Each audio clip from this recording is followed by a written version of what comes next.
Praise be Jesus Christ, now and forever. We're nearly in Holy Week, what the liturgy calls the life-giving days of his saving death and resurrection. Has it been tough for some this Lent? Have some of us struggled, been weak, failed many times in our chosen penances, or perhaps worse, allowed all our worldly activity to even obscure the fact that we have been in Lent? Draw breath, start again, get up.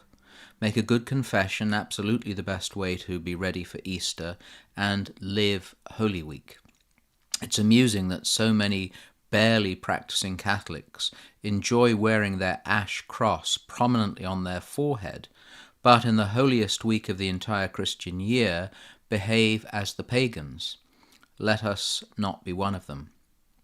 For this last gospel nugget before Holy Week, I want to enlist the example and prayers of someone I know I've never mentioned in all the 200 plus weeks of the weekly nuggets, the figure of Saint Longinus. St. Longinus was, according to the ancient tradition of the Church, the name of the Roman centurion who speared the side of the Lord with his lance at the crucifixion, from which, according to St. John, an eyewitness, blood and water flowed, the beautiful symbol of the birth of the Church in baptism and the Holy Eucharist. St. Longinus is not named, that is, as I said, a later tradition of the Church, what might be called a small t tradition, which we're not required to believe as part of the deposit of the faith, but which can most certainly help us, and remembering Tolkien's words about myth and truth can teach us much. A Roman centurion plunged his spear into the side of Jesus. We know and believe that.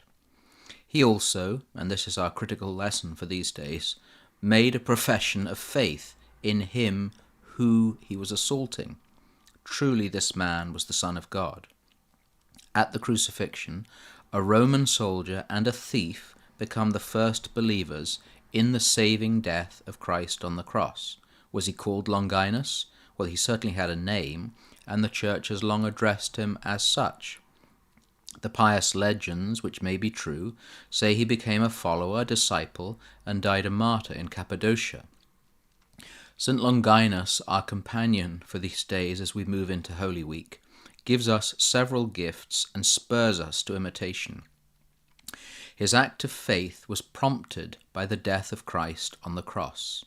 Before the resurrection, he believed.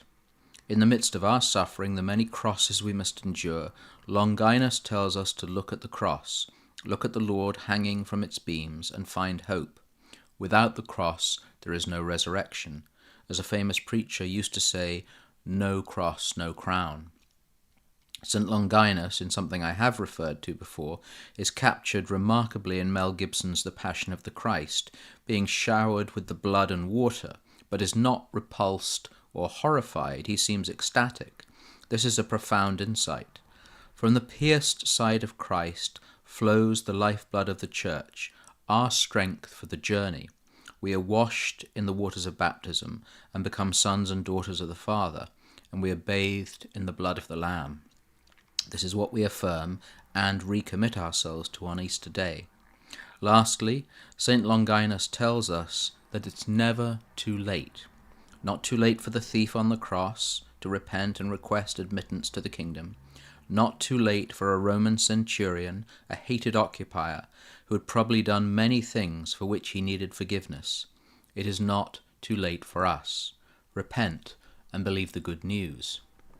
Brethren, be sober, be vigilant, because your adversary the devil, like a roaring lion, walketh about, seeking whom he may devour.